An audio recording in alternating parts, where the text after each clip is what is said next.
Salve Maria!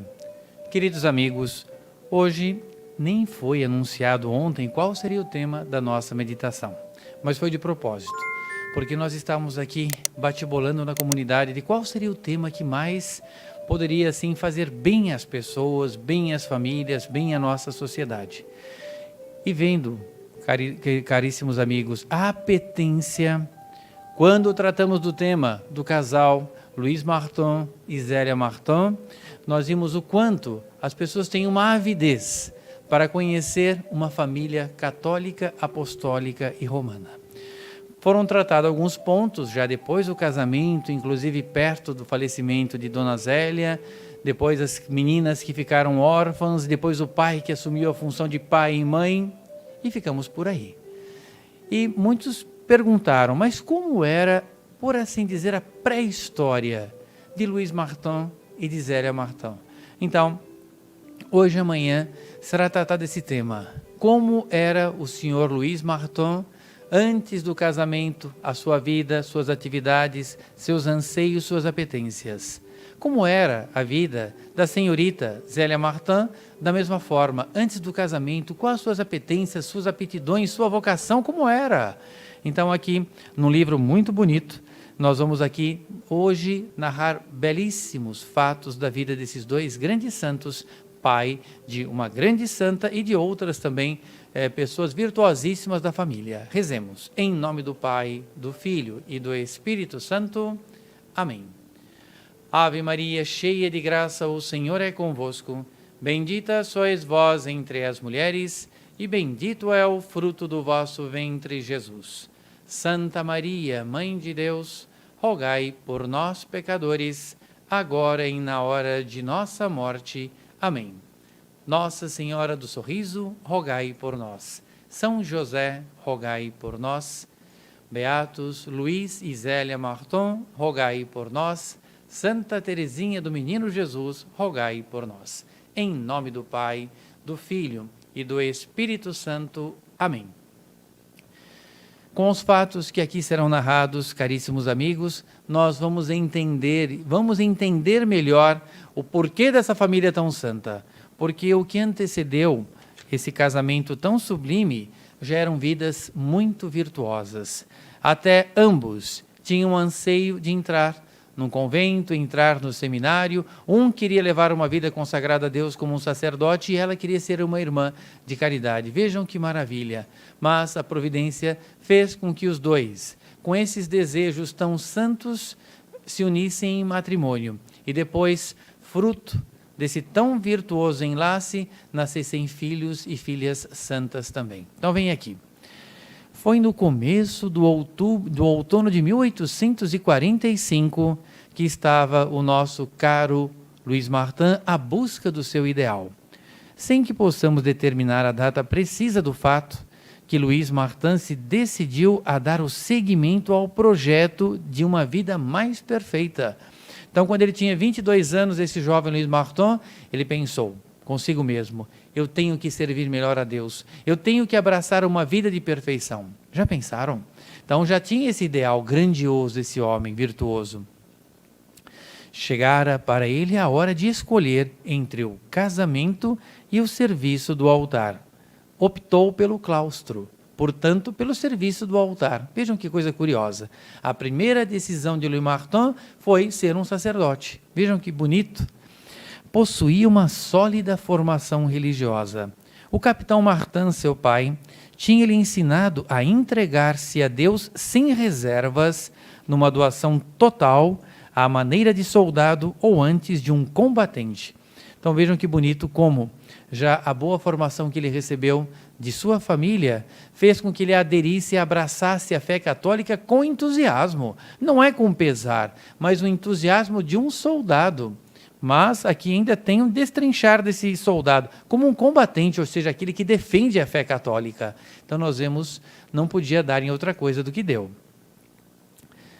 A comunhão, tão frequente quanto o permitiam os usos do tempo, tinha-lhe inspirado e apurado a piedade.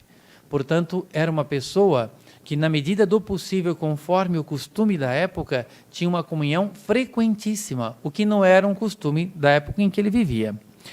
O contato com a fé bretã e alsaciana só podiam fortificá-la.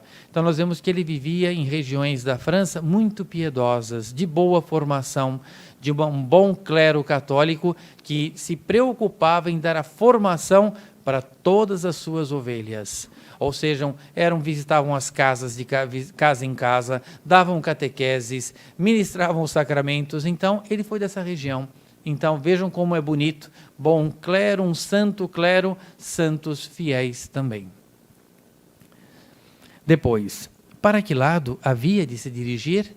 O matrimônio ou o claustro? O casamento ou o altar? Então, vejam que bonito. Era a dúvida dele. Bom, seria guiado neste caminho pelo seu diretor espiritual ou por algum turista regressado de Além-Montes. E aqui nós vemos um aspecto muito bonito pela vida muito contemplativa de Louis Martin. Ele queria, de fato, ser um religioso, quiçá sacerdote, dentro de um claustro, de uma vida de clausura, uma vida no alto das montanhas contemplativa. Ele era muito afeito para isso, para a contemplação. E foi o nosso bom Martin a busca de um eremitério, ou seja, onde viviam eremitas. E era o eremitério do grande São Bernardo, a realização plena do seu ideal. Então, tinha que fazer uma grande caminhada pelos Alpes Peninos e o convento estava a 2.472 metros de altura. Então, ele era um alpinista do Senhor para chegar ali e ali então expor ao superior do convento os seus anseios, os seus ideais, a sua meta. O fato é que em setembro de 1845, segundo todas as probabilidades, toma o seu bordão de peregrino e parte para Estrasburgo. Dirige-se ora a pé, ora em diligência à fronteira da Suíça. O caminheiro de Deus, Monsieur Martin, extasiava-se diante dos tantos esplendores semeados, como que com as mãos cheias de Deus pelo caminho. Claro, ele ia contemplando aquelas cordilheiras nevadas. Então já aquilo o convidava a reportar a sua alma até Deus, uma alma contemplativa. Aqui fazemos um parênteses aqui, queridos amigos, também nós devemos ser almas contemplativas. Claro, nós temos maravilhas por todos os lados criadas por Deus. Aqui na nossa cidade, em Fortaleza, temos das mais belas orlas marítimas do Brasil. Só isso também já é um motivo para a contemplação. Como nós já conhecemos no tratado, Deus juntou todas as águas, chamou-as mar, e todas as graças chamou Maria. Então aqui nós já podemos fazer uma relação do mar com Maria. É uma maneira de contemplar e chegar até Deus. E além do mais, nós estamos diante de uma grandeza fabulosa, a grandeza de Deus. Aqui ele estava contemplando as montanhas nevadas. A sua alma agradecida encontrava em tudo um tal alimento que por vezes era obrigado a parar e a chorar de comoção e de alegria. Então, nós vemos aqui, caros amigos, como Monsieur Martin era uma alma contemplativa. Olhe, se nós pararmos diante de um pôr do sol, diante de um nascer do sol, de uma montanha, mas isso talvez não seja possível pelas condições de vida atuais, mas se nós pararmos, por exemplo, diante de um jardim, de uma bela roseira, então ali nós vemos o fruto de uma roseira, aquela bela rosa, também da mesma forma, uma alma contemplativa consegue chegar até Deus. E aqui nós vemos que era tal essa contemplação de Louis Martin, que de vez em quando ele parava porque ele tinha que dar vazão às suas lágrimas, não suportava, chorava de emoção, chorava de entusiasmo em ver aquelas maravilhas criadas por Deus. Cansado do mundo, como Dante, mas sem ter conhecido a existência atormentada desse grande escritor, o que ele vinha mendigar à porta do mosteiro era, entre aspas, a paz. Paz, tão procurada em nossos dias. E por assim dizer, num certo sentido, tão difícil de achar, porque nós vamos procurar a paz aonde ela não está. O inimigo da nossa salvação quer que nós procuremos nos prazeres da vida, no pecado. Aí, queridos irmãos e irmãs, nunca encontraremos a paz. Mas aonde devemos procurá-la? Em nosso Senhor Jesus Cristo. em Maria Santíssima, na Santa Igreja Católica, Apostólica e Romana, ou então nas almas daqueles que vivem como viveu Michel Martin, almas contemplativas, almas que procuram viver no seu estado de graça. Aí sim nós teremos uma consonância e uma verdadeira alegria para contemplarmos, por assim dizer, em comunidade, essas maravilhas de Deus. E aí nós encontraremos a paz na consciência tranquila, a paz na prática dos mandamentos, a paz naquela oração que nós podemos fazer todo dia, por exemplo, a reza do terço. Aí encontraremos a verdadeira paz. Fugindo disso, não procurando a paz aí, como é difícil encontrar a paz. E como se pode dizer, nunca encontraremos. Então aqui nós vemos que hoje vamos pedir muito ao Michel Martin e depois também vamos tratar da Dona Zélia Martin, que eles nos ajudem a encontrar a verdadeira paz. Luiz Martin teria esperado talvez... O prior recebeu benevolamente aquele mancebo, cujo olhar tinha um não sei de límpido e de exaltado ao mesmo tempo. Olhar puro, límpido, contemplativo. Então, na primeira visão que o prior desse mosteiro de eremitério de São Bernardo teve dele, foram as melhores impressões. Um jovem puro, um jovem entusiasmado, um jovem pronto para servir a Deus. Interrogou-o a respeito dos motivos que o inspiravam à sua resolução, a respeito da família e a respeito de seus antecedentes.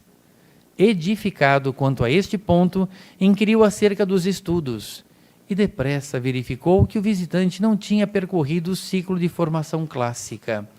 Então, no que toca a alma, o desejo, a família, os anseios, perfeito e acabado um religioso, mas ele não tinha concluído seus estudos ainda superiores. Era de fundamental importância que ele soubesse o latim, ele não sabia ainda. Luiz Martin teria esperado talvez remediar ali mesmo essa deficiência, ou seja, completar o seu curso de latim naquele belo eremitério? O certo é que ficou extremamente desconsolado quando o religioso lhe respondeu que o conhecimento do latim era indispensável para ser admitido entre os religiosos e o convidou a voltar para casa, para lá continuar o estudo das humanidades, curso superior. Foi com a alma de exilado que Luís desceu o flanco da montanha. Até o fim da vida conservara no coração a saudade do eremitério e a visão nostálgica da cela onde se vive, entre aspas, só com o só, ou só com o único necessário, ou então só com Deus. É impressionante. Então ele sempre viveu esse ideal, mesmo na vida de família. Então nós vemos, queridos irmãos e irmãs, como é interessante, como é bonito que mesmo um pai de família, uma mãe de família, tem o desejo de ser uma alma contemplativa. Isso tem um quê que irradia essa graça para os seus filhos. Não tiveram a vocação religiosa, feminina, masculina, tiveram a vocação matrimonial. Então vamos fazer da própria casa uma igreja doméstica, como que um pequeno convento, aonde a formação dada dos pais aos filhos seja tão elevada, tão piedosa, tão justa, tão religiosa, que de lá saem santos também, para as várias vocações, para uma vida matrimonial, para uma vida religiosa, santos. É isso que Deus espera das famílias, assim como esse casal atingiu de uma maneira tão elevada esse ideal de santidade próprio e de seus filhos. De certo, para completar a aprendizagem, dirigiu-se então para a capital.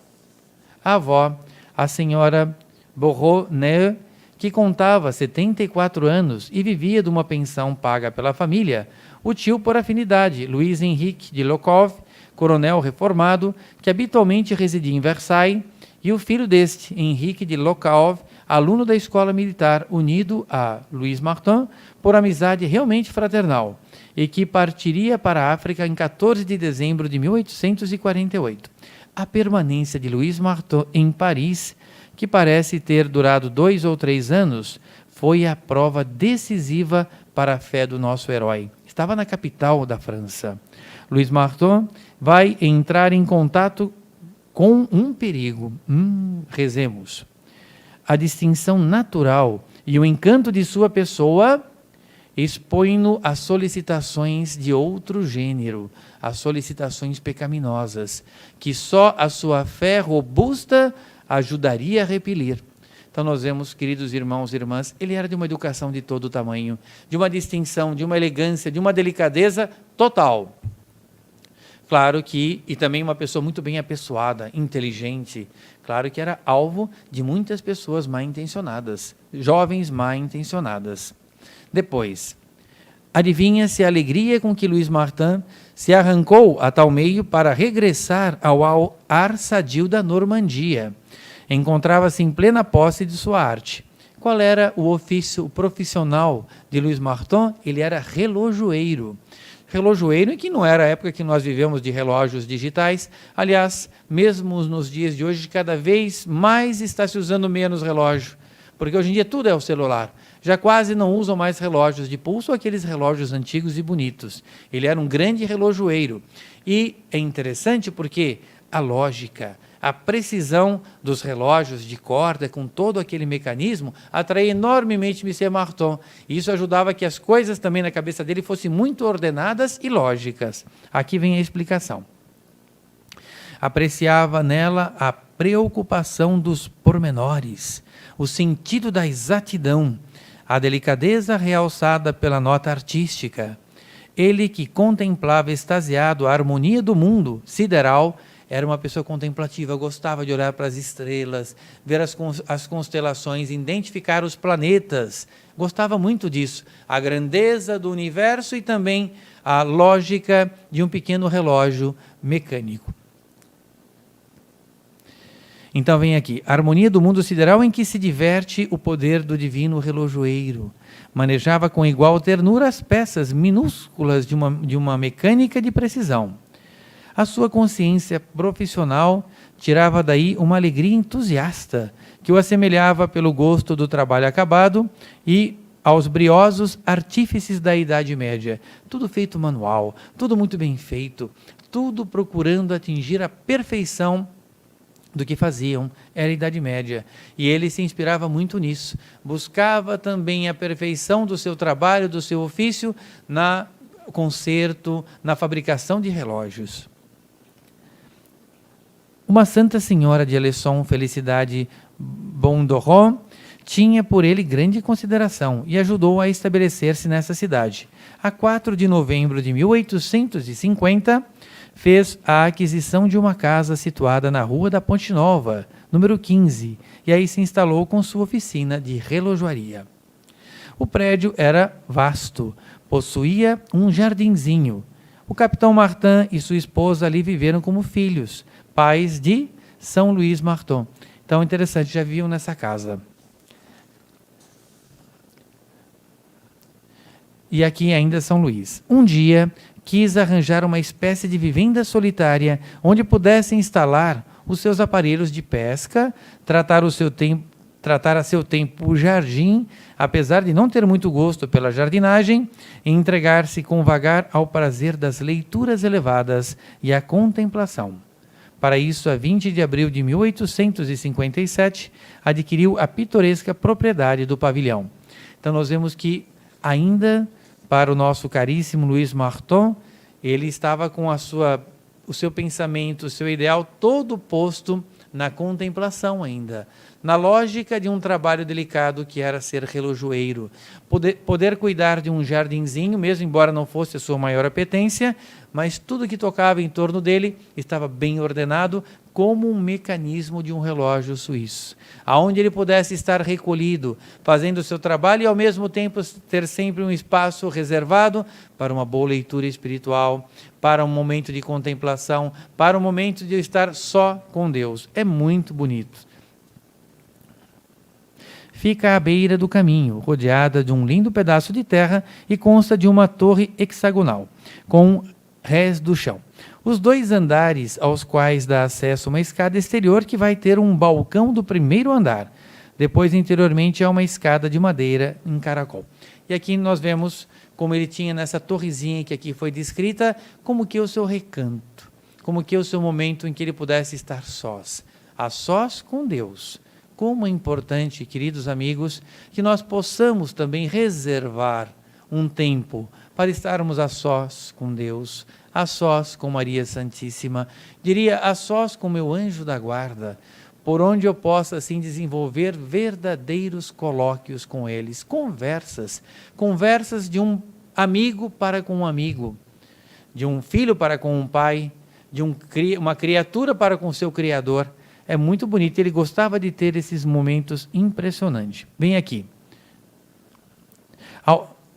Ao fundo dessa torre, colocou a imagem de Nossa Senhora, que lhe fora oferecida pela senhora Bourguignon, que era essa Santa Senhora que hospedou a ele. Então nós vemos, praticamente, esse homem tinha feito, por assim dizer, sozinho, mas ele vivia como se fosse num mosteiro. Por então, é a única mágoa que dá a mãe. Luís não pensa de modo nenhum em formar família. Portanto, ainda não pensava em constituir família. O trabalho, a oração, as boas obras, as distrações sãs e as leituras sérias chegam para lhe encher bem a existência. Para ele, isso estava muito bem pago. Não precisava contrair matrimônio. Mas nós vemos aqui como a divina providência já tinha preparado desde toda a eternidade o nosso caríssimo Luís Martin, para que um dia ele se encontrasse com Zélia Martin, que mais tarde recebeu seu nome, e assim constituísse a família. Vejam que interessante, como são os desígnios da providência, não? Quem sabe se não conserva ainda no profundo da sua rotina a imagem daquelas geleiras do eremitério de São Bernardo. A imagem das geleiras e dos picos dos Alpes, onde a sua coragem temerária aspira a acudir aos sinistrados da montanha. Será que ainda ele não pensava que um dia poderia conquistar aqueles Alpes e um dia ser um eremita de São Bernardo? Não conservará ele, com extremos cuidados, até o fim da vida, a florzinha agreste colhida um dia no flanco do São Bernardo e que para ele simboliza tanta coisa? Então aqui nós vemos, caríssimos amigos, como é bonito nós vermos esse estado de espírito de Luís Martin, essa alma contemplativa, esse homem tão chamado a ser um sacerdote, ser um eremita de recolhimento, de clausura, de oração, pedir pelos pecadores, pedir pela conversão. Nossa, era o que ele se sentia chamado. Mas nós vemos aqui que a providência divina, com esse modo de ser e de pensar e de agir, estava sendo ele, se não preparado, para que um dia ele pudesse não colher essa florzinha ao flanco do São Bernardo, nos Alpes, onde havia esse eremitério de São Bernardo, mas oferecer para Nossa Senhora do Sorriso uma das mais belas florzinhas da cristandade e da Igreja Católica, a sua filha Santa Teresinha. E certo é que não foi a única que ele ofereceu. Ele ofereceu todas, e assim todas essas jovens virtuosas foram flores que esse casal Luís Martin e Zélia Martin ofereceram a Maria Santíssima. Aqui, queridos amigos, nós temos um pouquinho, por assim dizer, os antecedentes, a pré-história, por assim dizer, desse varão católico, apostólico e romano. Queridos amigos, rezemos uma Ave Maria, então, pedindo graças muito especiais para a Santa Missa, que dentro de alguns minutos vai começar. Em nome do Pai, do Filho e do Espírito Santo. Amém. Ave Maria, cheia de graça, o Senhor é convosco. Bendita sois vós entre as mulheres, e bendito é o fruto do vosso ventre, Jesus. Santa Maria, Mãe de Deus, rogai por nós, pecadores, agora e na hora de nossa morte. Amém. Nossa Senhora do Sorriso, rogai por nós. São José, rogai por nós. Beatos Luís e Zélia Martin, rogai por nós. Santa Teresinha do Menino Jesus, rogai por nós. O Senhor esteja convosco, Ele está no meio de nós. Que a bênção de Deus Todo-Poderoso, Pai, Filho e Espírito Santo, desça sobre vós e vossas famílias e permaneça para sempre. Amém. Salve Maria!